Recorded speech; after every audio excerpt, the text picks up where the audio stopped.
말씀을 전하기에 앞서서 한 가지 광고 말씀드립니다. 여러분들 말씀 듣기 전에 만화로 된 더빙된 영상을 보셨죠? 예, 우리 교회에 작가님이 계십니다. 작가님께서 그림을 그려주셨고 또 다른 가족 이미 다 목소리로 기억하시겠지만 누군지 아시겠지만 또 더빙이 돼서 이렇게 영상이 만들어졌는데요.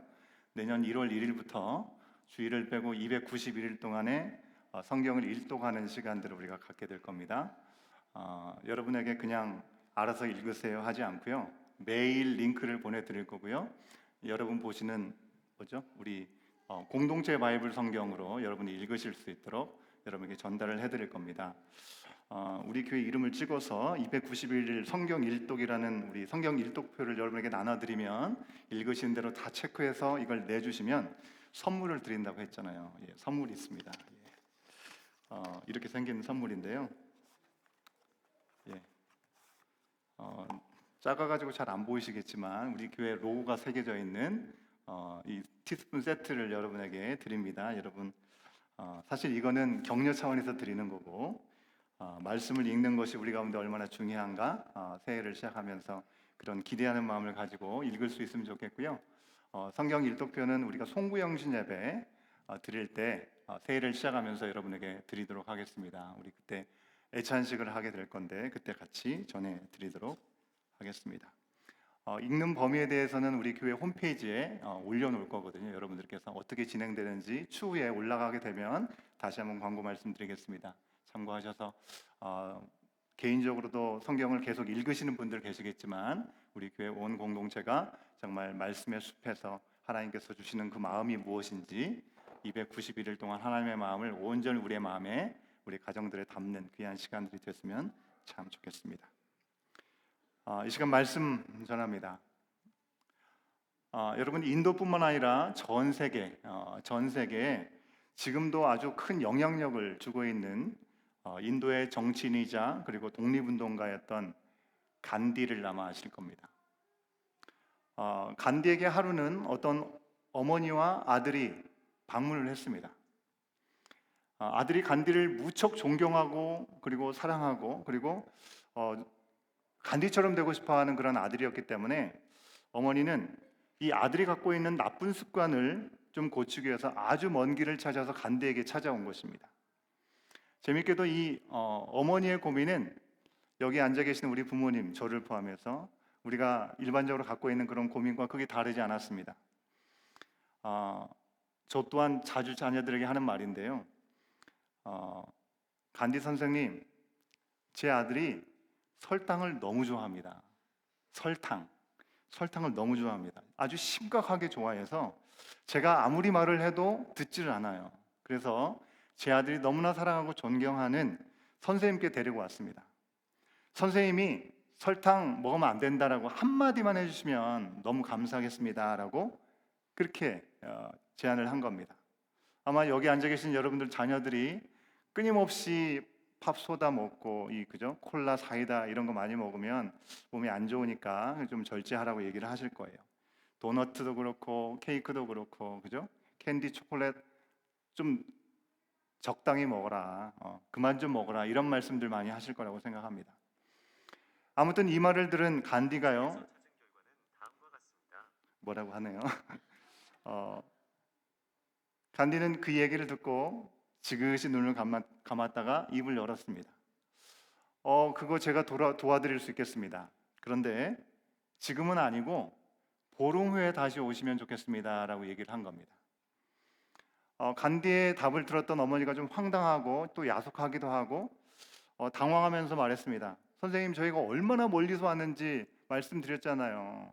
그냥 그 한마디, 설탕 먹으면 안 좋다라는 그 한마디만 그냥 지금 해주시면 좋을 것 같은데 좀 말씀해 주시면 안 되겠습니까? 라고 얘기를 하니까 이 간디는 계속해서 그렇게 얘기하는 겁니다. 제가 잘 알고 있습니다. 너무나 멀리서 오고 힘드시게 오셨다는 것 잘 알고 있습니다. 그런데 보름 후에 다시 한번 오시면 너무나 좋겠습니다 라고 얘기를 했습니다. 결국 어머니는 야속한 마음을 뒤로하고 먼 길을 다시 돌아갔다가 보름 후에 다시 간디를 찾아간 것입니다. 간디는 아이의 머리를 이렇게 쓰다듬으면서 말했다고 해요. 얘야, 설탕이 몸에 얼마나 해로운지 너가 잘 모르니? 너무 해로워. 너무 많이 먹지 말아라 라고 얘기를 했습니다. 그랬더니 아이가 존경하는 간디가 얘기하는 거니까 예 알겠어요. 내가 설탕을 잘 먹지 않겠습니다라고 약속을 했죠. 어머니는 그 자리에서 얼마나 기뻤는지 이제 기쁜 마음을 가지고 이제 떠나려고 하는데 마지막으로 한 가지 물었습니다. 선생님, 그런데 왜 보름이라는 시간 동안에 유예 시간이 사실 필요했던 것입니까? 왜 보름 후에 오라고 하신 것입니까? 라고 물었어요. 지난주에 제가 퀴즈를 냈는데 유스는 맞췄는데도 선물을 못 줬어요. 그죠? 그래서 유스에게 기회를 한번 줘보려고 합니다. 자, 유스 중에 간디는 왜 보름 후에 어머니에게 오라고 했을까? 이거는 성경 내용이 아닙니다.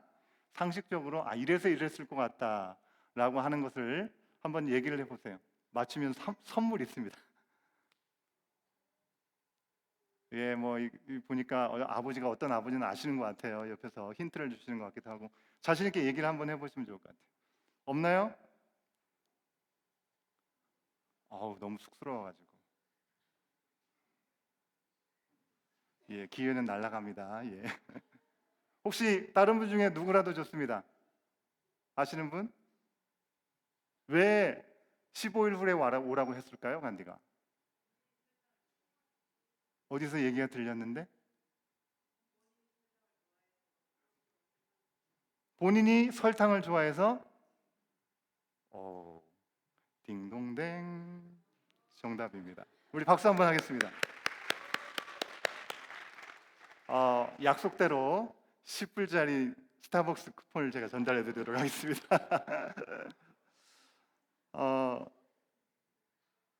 본인이 설탕을 좋아했는데 왜 15일 후에 오라고 했을까요, 여러분? 뭔가 맞는 얘기라고 하지만 본인도 그것을 잘 컨트롤하고 본인이 실천할 수 없는 것을 누구에라도 쉽게 얘기하는 것은 옳지 않다라고 생각했기 때문에 그런 거죠. 간디도 설탕을 너무나 무척이나 좋아했다고 합니다. 제가 더운 지역에 좀 살았잖아요. 괌에서 살았고, 그죠? 이 더운 지역에 사는 분들이 이 쓰디쓴 홍차를 드실 때, 홍차를 때 설탕을 듬뿍 넣어가지고 저어서 드시는 것을 저는 여러 번 봤던 그런 기억이 있습니다. 간디도 그랬는지는 모르겠습니다. 어머니와 아들이 와서 설탕을 끊으라는 조언을 하라고 했을 때 간디는 나도 너무 좋아하는데 이것을 내가 그냥 나는 좋아해서 많이 먹는데 그 아이에게만 얘기할 수 없다 생각을 했던 것이겠죠. 차마 말만 할 수 없었기 때문에 보름 동안 이 간디는 설탕을 끊고 나서 아이에게 설탕을 너무 지나치게 먹지 말라라고 충고할 수 있었다고 하는 것입니다. 국경을 넘어서 종교를 넘어서 많은 사람들에게 존경을 받는 이유가 다 이유가 있구나라는 생각을 한편으로 해보게 됩니다. 우리 부모님들도 자녀들에게 설탕 줄이라는 말씀 많이 하시잖아요, 그죠? 우리 부모님들부터 커피 믹스 좀 줄이시고 더블 커피 좀 줄이시고 이야기를 하시기 바라겠습니다. 여러분, 오늘 말씀에서 욥에게 또 다른 충고하는 사람이 등장하는 것을 우리는 만날 수가 있습니다. 그런데 새 친구와 마찬가지로 이 사람도 그런 말을 할 만큼 욥만큼 하나님 앞에서 온전하고 정직하고 하나님을 경외하고 악에서 떠난 사람인가 하는 궁금증을 갖게 됩니다. 어제 묵상 말씀부터 새롭게 등장한 이 사람의 이름은 엘리후입니다. 여러분, 욥기 언제 끝나나 계속 묵상하면서 그런 생각 가지신 분들 많으실 거예요. 새로운 인물의 등장은 주의를 좀 환기시켜주는 그런 일들이 나타납니다. 그럼에도 불구하고 빨리 끝났으면 좋겠다라는 생각을 하시겠지만 엘리후의 등장으로 조금 상황이 바뀌는 것을 아마 보시게 될 겁니다. 여러분, 엘리후라는 그 사람의 이름의 뜻은 그는 나의 하나님이라는 뜻입니다. 이름 자체가 그는 나의 하나님이니 그의 어떤 신앙의 냄새가 어렵지 않게 우리는 확인할 수 있습니다. 성경에서 그의 아버지의 이름도 우리 가운데 알려주죠. 그의 아버지의 이름은 바라겔입니다. 그 바라겔이라고 하는 이름의 뜻도 하나님이 축복하셨다라는 그런 의미를 갖고 있습니다. 여러분, 엘리후의 이름도 그리고 바라겔의 이름도 그 가문 자체가 아주 신앙이 견고한 신앙이 좋은 가문 출신이라는 것을 우리가 어렵지 않게 생각해 볼 수 있죠. 일단 성경에서 출신 지역뿐만 아니라 아버지의 이름까지 언급했다는 것은요, 당시의 이름만 들어도 할 정도로 유력한 가문이라는 것을 생각해 볼 수 있는 것입니다. 여러분, 오늘날과 같이 성공해서 또 돈이 많은 그런 유력함보다는 바로 신앙적으로 뭔가 존경받고 인정받을 수 있는 가문일 확률이 훨씬 높다고 하는 것이죠. 욥의 다른 세 친구들은요, 출신 지역에서만 나오지 그 사람들의 개인 신상에 대해서는 별로 얘기하고 있지 않습니다. 엘리후는 그런 욥의 다른 친구들에 비해서 자기의 표현대로 그들보다 나이가 어렸던 것 같아요. 나이가 어리다고 했지만 모태신앙인으로 아주 신앙의 뼈대가 있는 그런 가문에서 어릴 때부터 자랐을 것을 우리는 어렵지 않게 상상해 볼 수 있습니다. 이런 엘리후가 등장했으니 뭔가 이제는 좀 판도가 달라질 수 있겠다라는 생각을 해볼 수 있겠죠. 솔직히 말해서 기대 완전 그 이상으로 뭔가 다른 이야기를 했으면 좋겠는데 그렇지는 않은 것 같습니다. 그래도 확실히 뭔가 좀 다르긴 합니다. 엘리후의 말을 듣다 보면 새 친구와는 좀 비슷한 점도 있기 때문에 도대체 뭐가 다른 거야 라는 생각을 할 수도 있습니다. 하지만 분명히 추가된 새로운 관점도 그에게서 볼 수 있다는 것입니다. 엘리후가 등장하고 나서 변화된 가장 큰 특징은요, 더 이상 그 욥에게 지금까지 얘기했던 세 명의 친구들의 말은 더 이상 들려지지 않습니다. 할렐루야죠. 그동안 옳은 말인 것 같았지만 그에게 합당하지 않은 말 듣느라고 얼마나 괴로움이 많았습니까? 친구라고 하면서도 욥의 상처를 조금도 생각하지 못하고 그저 콕콕 치르면서 자기들이 옳다라고 얘기하고 정죄하고 판단했던 그 많은 시간들을 우리는 생각해 볼 수 있습니다. 더 이상 그 얘기를 듣지 않아도 되는 것이죠. 여러분, 그 세 친구가 입을 다문 이유를 성경은 이렇게 얘기합니다. 어제의 말씀인가 32장 1절에 있는 말씀 이렇게 얘기합니다. 욥이 자신을 의인으로 여김으로 세 사람이 말을 그치니라고 얘기하고 있죠. 여러분, 사실 이 말씀대로라면 이미 첫 번째 대화를 할 때부터 이 욥은요, 자신이 내가 잘못됐구나, 내가 잘못했습니다라고 얘기하지 않습니다. 자신은 잘못되지 않았다라고 처음부터 그렇게 얘기하지 않았습니까? 세 명이 거의 세 번씩 돌아가면서 반박하고 얘기를 하고 난 후에야 먹혀들지 않으니 이제서야 그 얘기를 고백하고 있는 것입니다. 하지만 엘리후가 끼어들지 않았다면 조금 어색함이 있었지만 다시금 반박하고 변론하는 일들이 계속 이어졌을지도 모르겠습니다. 그런데 엘리후가 등장하고 나서 이제는 욥이나 그의 세 친구들 모두가 일단 숨고르기를 하고 있는 것 같습니다. 첫 번째로 엘리후는요, 욥의 친구가 아니었기 때문에 똑같은 입바른 말을 욥이 들어도 일단은 바로 반박하지 않았다는 것입니다. 여러분 생각해 보세요. 친구라고 한다면 친구에 대한 기대가 있지 않습니까? 욥이 친한 친구고 나의 상황을 잘 알고 내가 어떤 사람인지 잘 안다면 어떻게 네가 나한테 이런 얘기를 할 수 있니? 바로 묻고 따질 수 있었겠죠. 그런데 엘리후라는 사람은 친구가 아니었다는 것이죠. 여러분, 남들이 다 뭐라고 해도 우리들도 그렇지 않습니까? 내가 가장 사랑하는 나의 가족이, 나의 아내가, 나의 남편이, 우리 형제 자매가, 그리고 내가 사랑하는 가장 친하다고 생각하는 친구가 나의 편을 들어주지 않고 나를 잘 알면서도 나를 오해하거나 그 부분에 같이 마음을 모아주지 않는다면 얼마나 실망스러운 마음이 있습니까? 배신감이 막 들게 되잖아요. 그런 겁니다. 게다가 엘리후가 욥에게만 도대체 언제까지 말씀을 안 듣고 그 모양 그 지경으로 있을 거냐라고만 하는 것이 아니라 욥의 세 친구에 대해서도 이 얘기를 하죠. 뭐라고 얘기합니까? 말만 길게 했지 욥에게 아무런 도움이 되지 않는다. 욥도 설득된 게 아무것도 없지 않냐라고 얘기를 하면서 쓴소리를 세 친구에게도 했다는 것입니다. 어찌 보면 한쪽을 편들지 않고 양쪽 사이에서 좀 더 객관적인 사람으로 욥은 느꼈을지도 모르겠습니다. 일단 그래서 그의 말을 그냥 들었는지도 모르겠습니다. 실제로 32장 21절과 22절의 말씀을 우리가 보면 엘리후는 이렇게 얘기하고 있습니다. 세 번역으로 우리가 보면 더 편할 것 같아요. 그래서 우리가 같이 한번 확인해 보도록 하겠습니다. 21절과 22절 시작. 이 논쟁에서 어느 누구 편을 들 생각은 없습니다. 또 누구에게 듣기 좋은 말로 아첨할 생각도 없습니다. 본래 나는 아첨할 줄도 모르지만 나를 지으신 분이 지체하지 않고 나를 데려가실까 두려워서도 그럴 수는 없습니다. 엘리후가 한 말입니다. 여러분, 엘리후가 설탕까지 끊었던 간디처럼 정말 욥에게 충고할 만큼 본인이 스스로 온전했는지 의문을 가져볼 필요는 있겠습니다. 본인이 그 스스로 그렇게 얘기하죠. 하나님의 영과 전능자의 숨결이 그의 안에 있다라고 얘기합니다. 그래서 전능자의 숨결이 그 안에 있기 때문에 욥을 향해서 그렇게 말하게 하셨는지는 모르겠습니다. 33장 1절 말씀 거기 보면요, 그런즉 욥이여 내 말을 들으며 내 모든 말에 귀를 기울이기를 원하노라 라고 말씀하고 있습니다. 엘리후가 얘기합니다. 내 말을 들으라, 귀를 기울이라 라고 얘기를 하고 있습니다. 여러분이 첫 번째 들으라고 하는 그 들으라는 동사는요, 그냥 좀 이 주의를 기울여서 내 말 좀 들어봐, 그런 정도의 말이 아니고요, 듣고 깨달아서 복종하고 그렇게 실천해라 라고 얘기를 하고 있는 것입니다. 아주 굉장히 힘을 주어서 얘기하고 있는 것입니다.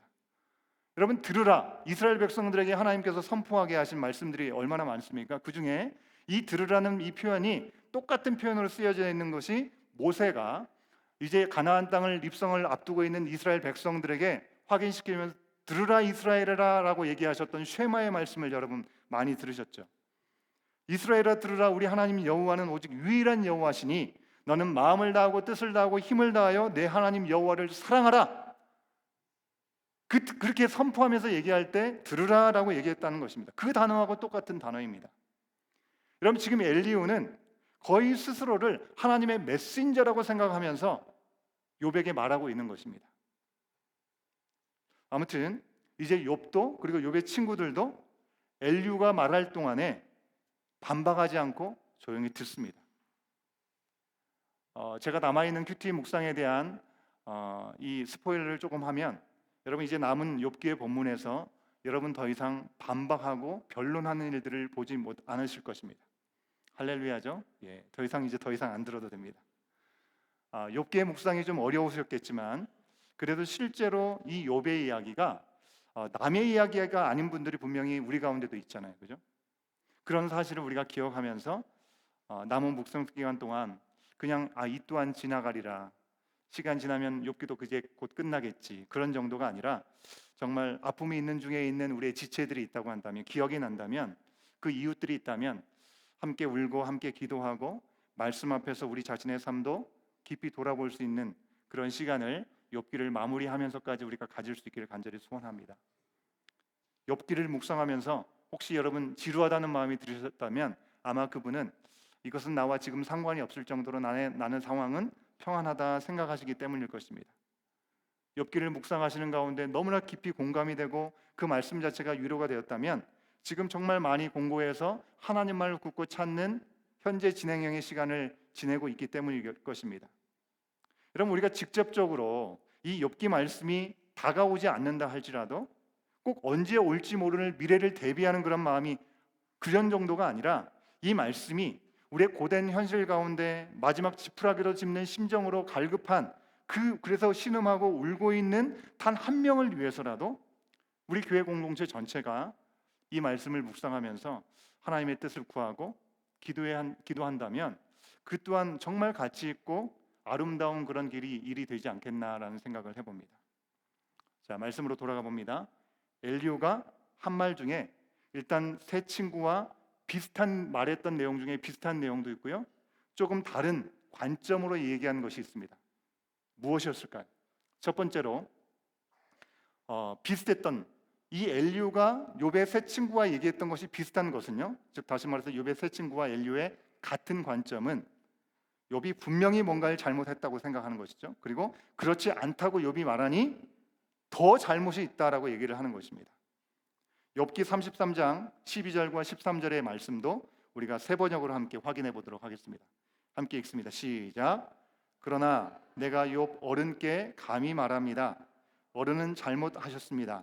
하나님은 어떤 사람보다도 크십니다. 그런데 어찌하여 어른께서는 하나님께 불평을 하면서 대드시는 겁니까? 어른께서 하시는 모든 불평에 일일이 대답을 하지 않으신다고 해서 하나님께 원망을 할 수 있습니까? 왜 어른이라고 했습니까? 엘리후가 욥보다도 어리기 때문에 어른이라고 표현을 쓴 것이죠. 여러분, 실제로 욥이 자신이 이런 벌을 받을 만한 잘못을 했다라고 전혀 생각하지 않았습니다. 자신은 너무나 떳떳함을 일관되게 주장했었죠. 친구들이 계속 뭐라고 하니까 한풀 꺾여가지고 정말 내가 잘못한 게 있나? 가만히 곰곰이 생각하면서 내가 잘 몰랐던 잘못이 있었네. 이러지 않았다는 것입니다. 어떻게 해서든지 이 고난에서 벗어나고자 없던 죄까지 만들어내 자백하는 일이 욥에게는 있지 않았습니다. 그는 자신이 하나님 앞에서 완전 무결점이라고 생각하진 않다 하더라도 늘 신앙 안에서 하나님 앞에서 살았기 때문에 지금 자신이 처한 처지가 자신의 죄에 대한 결과 때문이라고 그는 생각하지 않았습니다. 동의하지 않았습니다. 여러분, 우리가 지금 욥기서를 전지적인 시점에서 보고 있잖아요. 그죠? 먼저 처음 시작할 때 하나님과 사탄이 이야기하는 장면으로 시작했잖아요. 그죠? 하나님을 너무나 사랑하고 하나님께서 다 베풀어 주시니까 하나님을 잘 믿는 겁니다.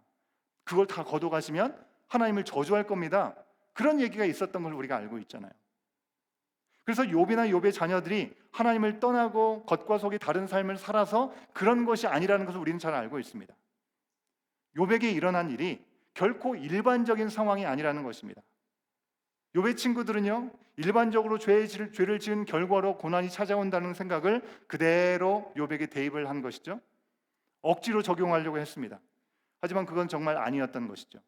그리고 그 과정에서 우리는 친구들이 자신의 주장이 옳다라는 것을 끝까지 보이려고 욥의 괴로운 상처를 난도질하고 폭력적인 언어로 계속해서 억압하는 모습을 우리는 보아야 했습니다. 이 모습을 보면서 우리들도 너무너무 조심해야 되는 부분이라고 할 수 있겠죠.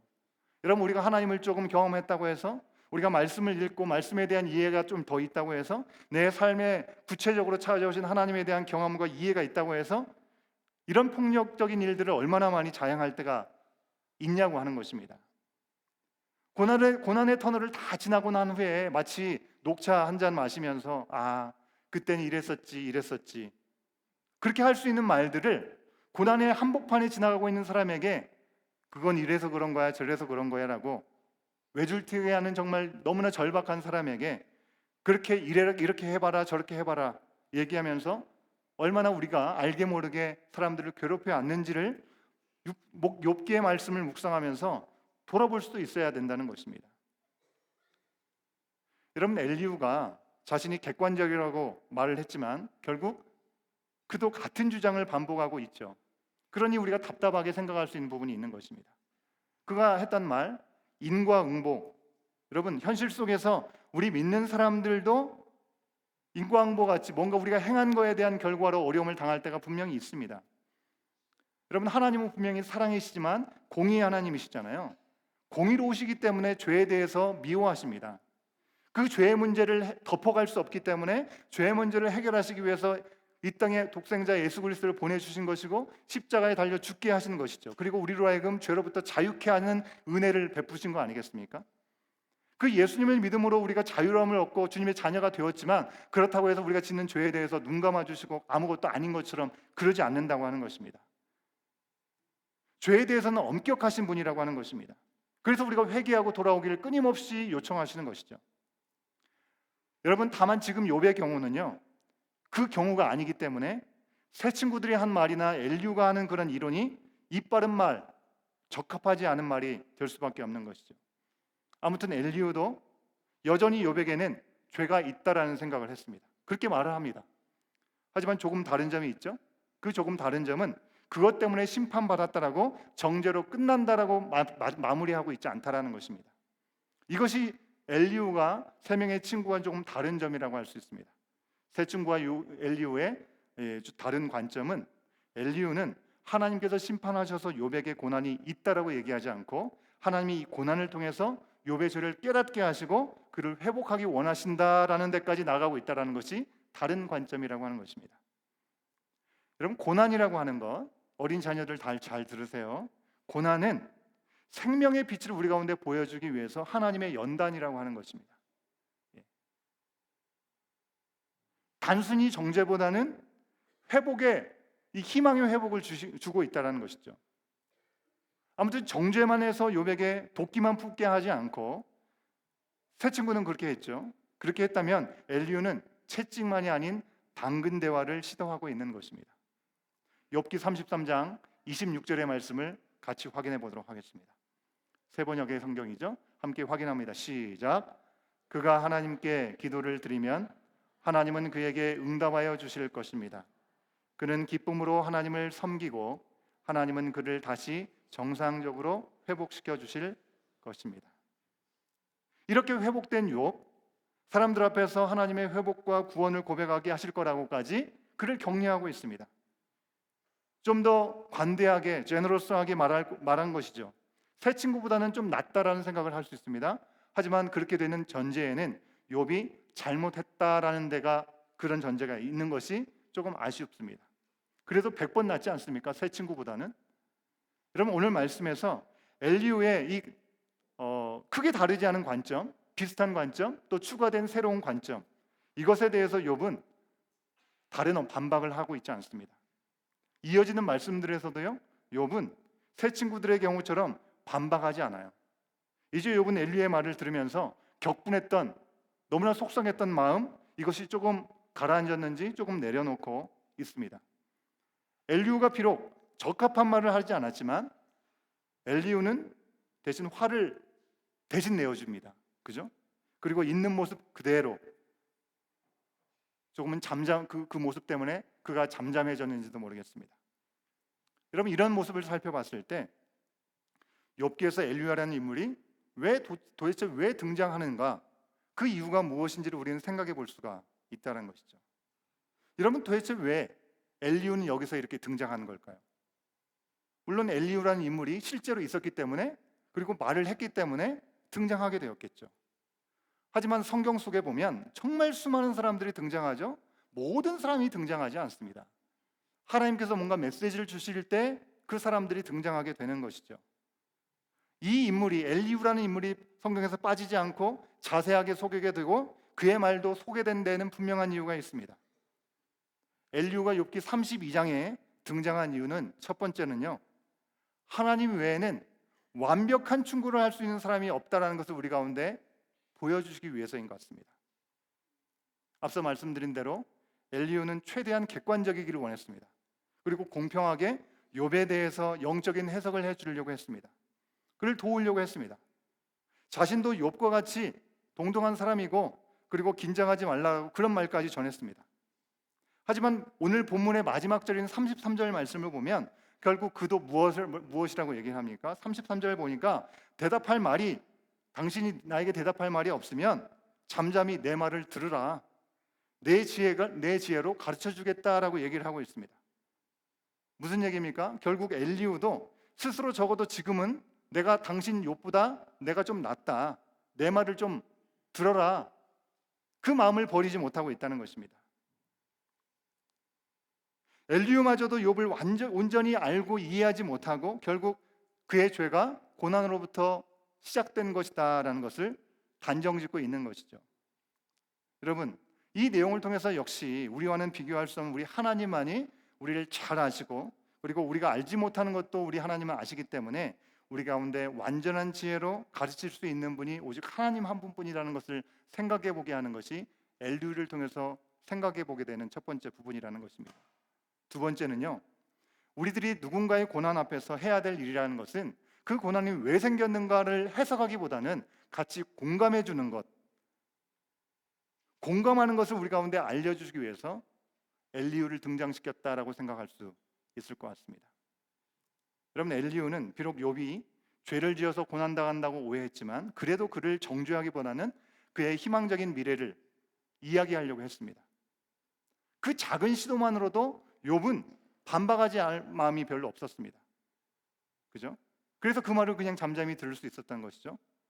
여러분, 우리가 누군가의 고난에 동참하기 위해서는 그것은 이래서 너가 그런 거야 라고 지적하기보다는 축복의 기도, 왜 그런지 해석하기보다는 공감이 중요하다는 것을 엘리후를 통해서 우리는 생각할 수 있어야겠습니다. 자, 그렇다면 우리는 이제 고난당하는 우리 주변에 있는 이웃이나 가족이나 지체들, 그들과 어떻게 함께 할 수 있을까요? 어떻게 함께 해야 할까요? 우리는 먼저 엘리후처럼 잠잠하고 또 언제 엘리후처럼 나서야 할까요? 고난받는데 방해가 싫다면서 그냥 내버려 두면 좋겠다, 그런 생각을 할 때가 있죠. 우리도 그렇게 생각하죠. 너무나 공고한 가운데 있으면 그냥 옆에서 위로하기보다는 가만히 내버려 두면 어떻겠는가 생각을 합니다. 숨쉬기도 힘들다고 생각하는 경우에는 그런 마음을 가질 수 있겠죠. 그러나 정말 그 마음 가운데 누군가가 나를 손을 잡아주면 하는 마음이 있을 수도 있지 않겠습니까? 그러면서 이런 부분이 참 어려운 것 같습니다. 특히 한국 사람들은 그렇잖아요. 우리 진심을 직선적으로 이야기하지 못해서 정말 내가 너무나 힘든데도 날 좀 내버려 두라고 얘기를 하지 못하는 경우들도 있고요. 내가 혼자 있는 것이 정말 괜찮지 않은데도 나 괜찮아 라고 이야기하기도 한다는 것입니다. 근데 성경은 분명 약하고 외롭고 힘겨운 이웃들, 그들을 사랑하고 돌보라고 얘기를 하고 있습니다.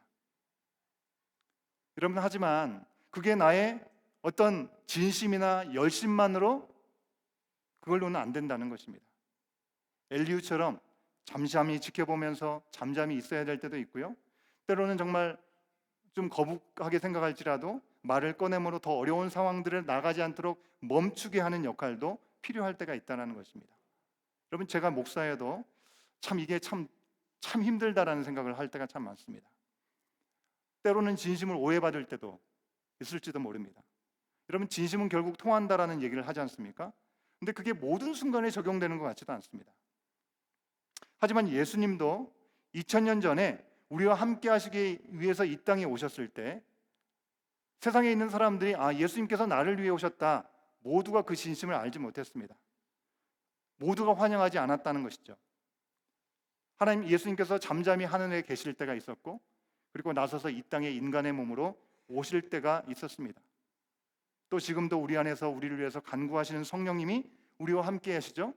성령께서 우리 가운데 함께 하시기 때문에 우리를 로봇 조정하듯이 마음대로 움직이시는 것이 아니라 우리 가운데 우리를 초청하시고 우리를 기다려 주신다고 하는 것입니다. 누군가와 함께 하기 위해서는요, 그 사람을 진심으로 이해하고 사랑하는 것이 필요하지만 때로는 그것 때문에 오해할 수도 있고요, 오해를 받을 수도 있습니다. 우리는 사람이랑 완벽하게 완벽하게 도움을 줄 수 없는 존재라고 하는 것입니다. 그러기에 우리는 나의 열심, 나의 진심이 아닌 성령의 인도하심이 어디에 있는가? 하나님의 방법이 무엇인가? 계속해서 물으면서 사랑하고 함께하고 공감의 자리를 우리가 놓치지 않는다면 하나님은 그 안에서 일해 주시리라고 믿습니다. 때로는 두렵고 떨리고 무엇을 해야 할지 두려움 가운데 가고 싶지 않더라도 하나님이 우리를 분명하게 부르셨다면 나서서 쓰임 받아야 되는 것이고요. 내 열심이 아무리 넘쳐도 하나님이 잠잠하시라고 하시면 나 또한 잠잠히 하나님을 바랄 때 그 때를 기다리고 그 말을 아껴야 하는 시간이 필요하다고 하는 것입니다. 찬양팀은 나오시면 좋겠습니다. 사랑하는 여러분, 우리가 대림절 두 번째 주간을 시작합니다. 예수님께서 이 땅에 우리와 함께 하시기 위해서 오신 것을 우리가 기억하면서 우리가 진정으로 함께하는 것, 위로와 생명의 빛이 되는 축복의 통로가 되기를 주님은 지금도 우리 가운데 원하시며 그 자리로 나가라라고 말씀하십니다. 여러분의 삶의 자리가 어떤 자리든지 그 자리에서 예수님이 우리 가운데 그러셨던 것처럼 선물 같은 사람들로 쓰임 받을 수 있는 저와 여러분 우리 모두가 될 수 있기를 간절히 축원합니다. 우리가 할 수 없습니다. 내가 어떻게 그렇게 할 수 있어요? 할 수 없습니다. 오직 주님께서 우리를 통해서 일하시고 생명의 빛, 소망을 더하실 것을 우리가 기대하면서 순종으로, 결단으로 주님 앞에 나갈 수 있는 저와 여러분 우리 모두가 되기를 간절히 소원합니다. 주신 말씀을 기억하면서 주님, 우리가 나가야 될 때, 잠잠히 있어야 될 때가 언제인지 말씀하여 주시고 그 주님 앞에 나갈 때마다 우리 가운데 세밀하게 말씀하시는 은혜로 나가기도 하고 멈추기도 하는 우리의 삶이 되게 하여 주시옵소서.